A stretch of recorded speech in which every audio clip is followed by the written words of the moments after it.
Come here. Pa. Have you put any real pressure on these people of yours to pay those mortgages? Times are bad, Mr. Potter. A lot of these people are out of work. Well, foreclosed. I can't do that. These families have children. They're not my children. But they're somebody's children, Mr. Potter. Are you running a business or a charity war? Well, Not with my money. Mr. Potter, what makes you such a hard-skulled character? You have no family, no children. You can't begin to spend all the money you've got. Oh, I suppose I should give it to miserable failures like you and that idiot brother of yours to spend for me. He's not a failure. You can't say that about my father. You're not. You're the biggest man in town. Run along. Bigger than him. Run along. Bigger than everybody. Give you an idea of the Baileys. Don't let him say that about you, Pop. What does that get us? A discontented, lazy rabble instead of a thrifty working class. And all because a few starry-eyed dreamers like Peter Bailey stir 'em up and fill their head with a lot of impossible ideas. Now, I say... Just a minute. Now, hold on, Mr. Potter. Just a minute. Now, you're right when you say my father was no businessman. I know that. Why he ever started this cheap penny-ante building alone, I'll never know. But neither you nor anybody else can say anything against his character because his whole life was... Why, in the 25 years since he and Uncle Billy started this thing, he never once thought of himself. Isn't that right, Uncle Billy? He didn't save enough money to send Harry to school, let alone me. But he did help a few people get out of your slums, Mr. Potter. And what's wrong with that? Probably... Here, you're all businessmen here. Doesn't it make them better citizens? Doesn't it make them better customers? You said that what'd you say just a minute ago? They had to wait and save their money before they even thought of a decent home? Wait for what? Until their children grow up and leave them? Until they're so old and broken down that do you know how long it takes a working man to save $5,000? Just remember this, Mr. Potter, that this rabble you're talking about, they do most of the working and paying and living and dying in this community. Well, is it too much to have them work and pay and live and die in a couple of decent rooms and a bath? Anyway, my father didn't think so. People were human beings to him, but to you, a warped, frustrated old man, they're cattle. Well, in my book, he died a much richer man than you'll ever be. I'm not interested in your book. I'm talking about the building and loan.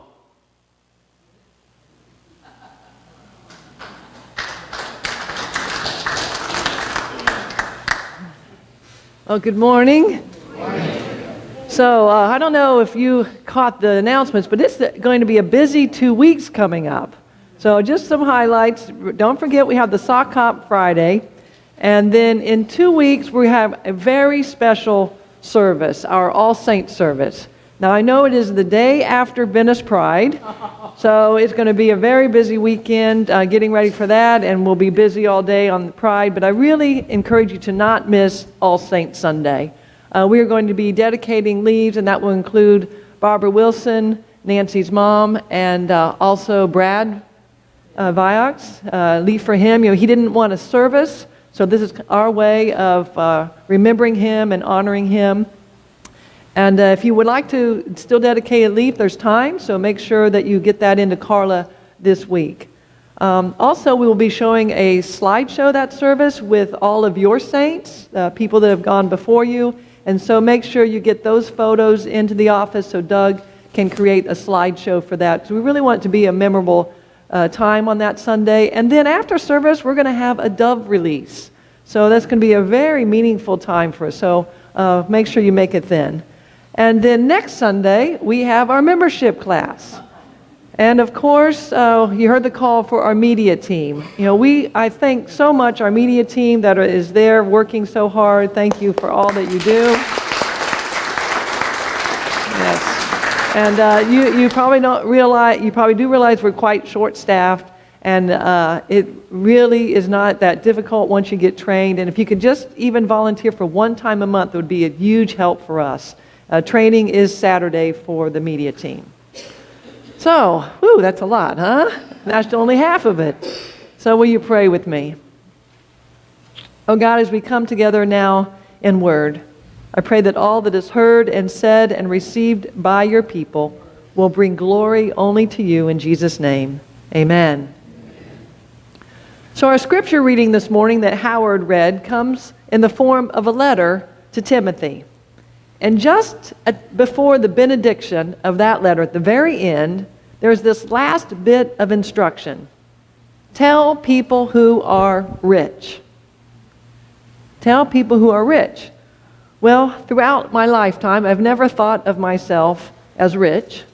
I came from a middle-class, blue-collar family. My mom mostly was a homemaker, and she often sewed our clothes when I was a toddler, and I saw her shop for sales and budget carefully. And my dad was a handyman, and he did all the fixing around the house instead of hiring people. He could fix just about anything. When I was 16, they bought me this older car, and the outside just looks terrible. So my dad actually painted the car in the driveway, our back driveway, and while my mom went around with tweezers and picked the bugs off of it.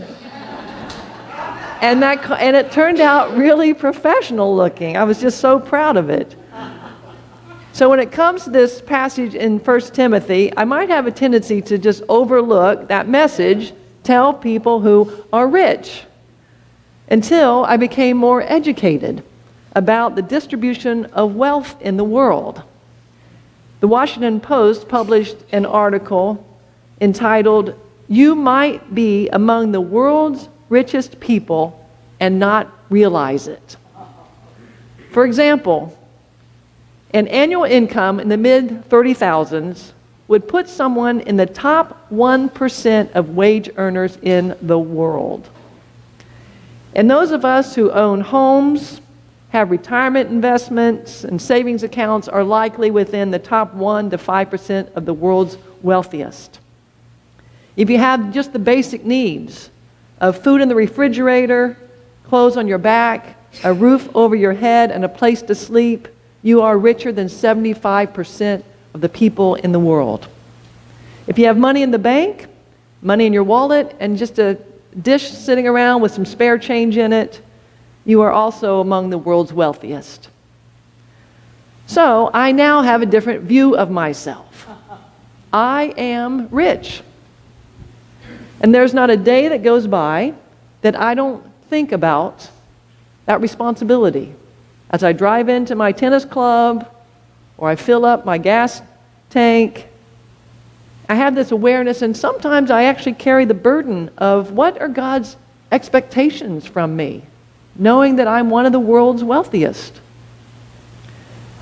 In the movie clip that we saw today, It's a Wonderful Life, we saw this difference between the Baileys and the Potters of the world. So in the first clip, I don't know if you caught it, but it was actually a young George Bailey defending his father. And in the second clip, he is an adult, and again, defending his father and telling Potter that his father, Peter Bailey, was a richer man than Potter ever would be.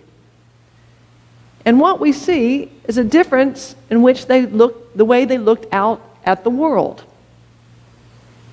The Potter type looks out at the world with entitlement and bitterness and resentment. And the Baileys look out at the world with love and generosity. In the epistle to Timothy, this is the advice to those who are rich. Don't be egotistical or so obsessed with money. Do good. Share with others. Be generous. And be rich in the good things that you do. In essence, when it comes to money, look out. Look out with a vision. Look out at the world with love and with generosity. And we are to look out with a vision on how we want to impact the world. And I think that having a vision, especially when it comes around to our finances, is very important. Because I'm sure you have the same experience that I have.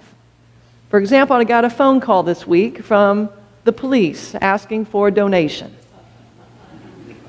The two radio stations I listen to are doing their annual pledge campaigns. The Also Youth recently had their fundraising luncheon that I attended. The woman at the traffic light held up a sign that said, "Lost job, living in car." And then there's the mail solicitations.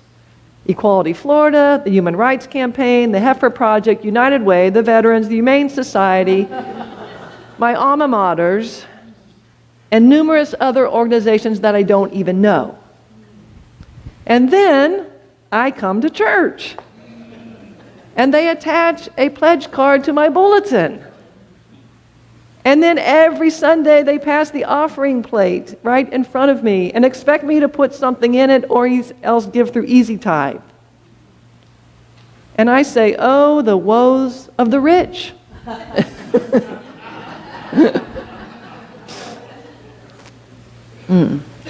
There was a pastor at a tiny, struggling country church, and he announced one Sunday before the offering, now, before we take up this offering, I would like to request that the person who stole the eggs from poor widow Jones's chicken coop, I want you to refrain from giving today, because God does not want money from a thieving sinner.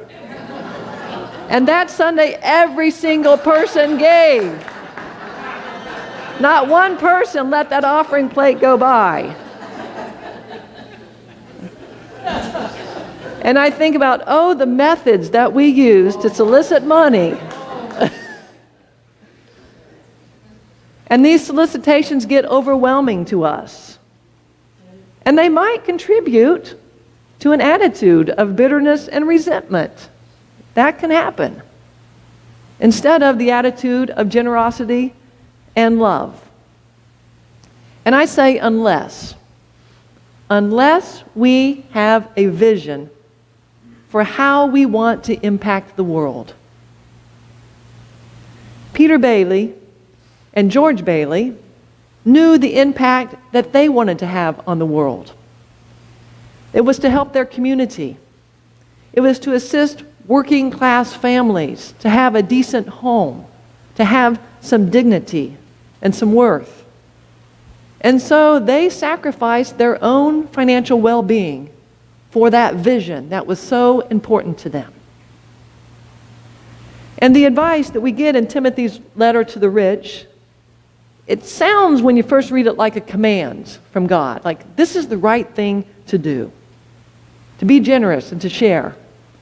But if you really read that passage, you realize that the advice is how to build up an even bigger treasury.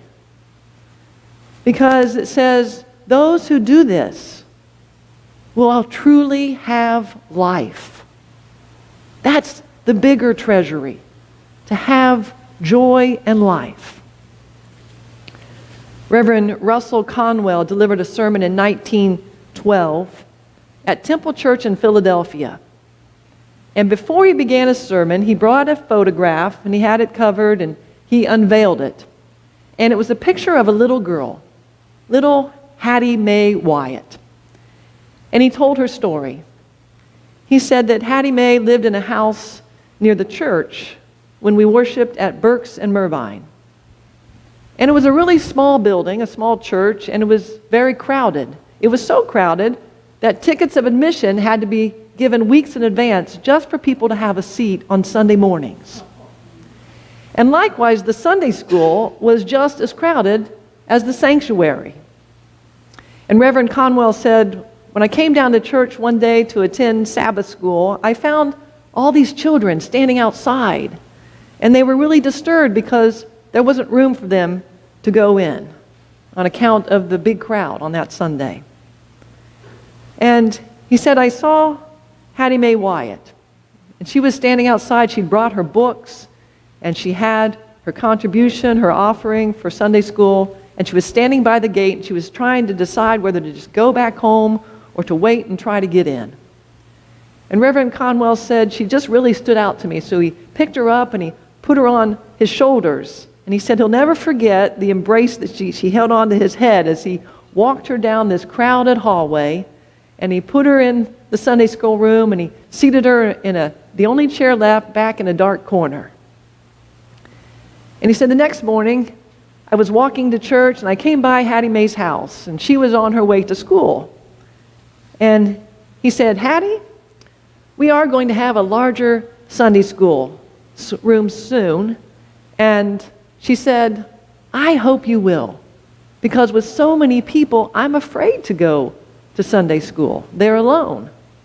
And he said, well, when we get all the money, we're going to build a new Sunday school building.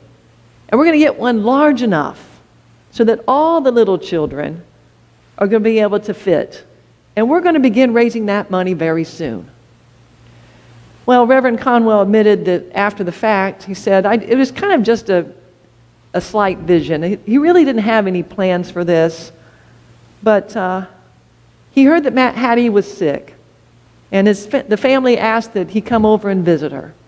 So he went to her house and visited, and he said he prayed for her, but she was so ill, he really had a sense this wasn't going to turn out well. And it didn't. Hattie Mae died. And then after the funeral, Hattie's mother handed the pastor a little change purse. And in it was 57 cents. And she had been saving it. It was her contribution for the new Sunday school building. And if you think about it, then 57 cents was almost $10. A lot for a little girl. And Reverend Conwell said immediately he took that 57 cents and he went to church and he stated, we have the first gift for the children's Sunday school. And he said, then I took that 57 cents and I turned it into pennies, changed it into pennies, and he sold those pennies. And he was able to raise $250 out of the 57 cents. And he said that was actually enough money to buy the house just north of the church. And they turned that house into the Sunday school for the children. Well, then the crowds even got bigger, so they even outgrew the house. So Reverend Conwell walked across the street, and there was an empty lot. And he talked to Mr. Baird, and he said, Mr. Baird, we really need that empty lot. And Mr. Baird said, well, it's worth $30,000. Reverend Conwell said, well, we don't have $30,000, but we are foolish enough to think that we can somehow raise that money. So after a few weeks went by, Mr. Baird came back to the Reverend and said, you know, I really think it's worth $30,000, but I will sell you that lot for $25,000. And I will take that 57 cents as your first down payment. And so as a result, the church members were inspired to give even more. And today, Temple Baptist Church stands on that lot in Philadelphia with a seating capacity of 3,300 people. So what about that little house bought for $250? Well, in that house was started Temple University. And Reverend Conwell was the very first faculty, and he taught night classes for people who worked and wanted to get a college education at night. Temple University has now grown to 35,000 students, and it includes Good Samaritan Hospital. And all of this because Hattie Mae Wyatt had a vision. And that vision inspired other people. Again, from 1 Timothy, tell those who are rich, look out. Look out with generosity.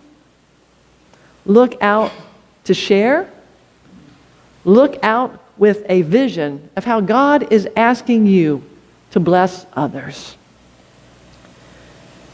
Today, during our song of reflection, we are going to ask you, what is your vision for SunCoast? And we have pledge cards that are either in your seat backs or attached to your bulletins.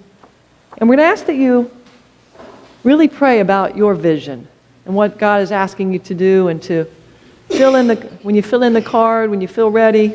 We're going to do this week, and we're also going to do it next week. But we have a board up here, and if you will come up and place the cards on that board, and we ask, well, why are we doing this? Why are we doing this publicly? Well, it's anonymous. We're not asking your name on these. But because your vision inspires others. Hattie Mae's vision inspired those at Temple Church. And we hope that your vision and your commitment will also inspire others to give.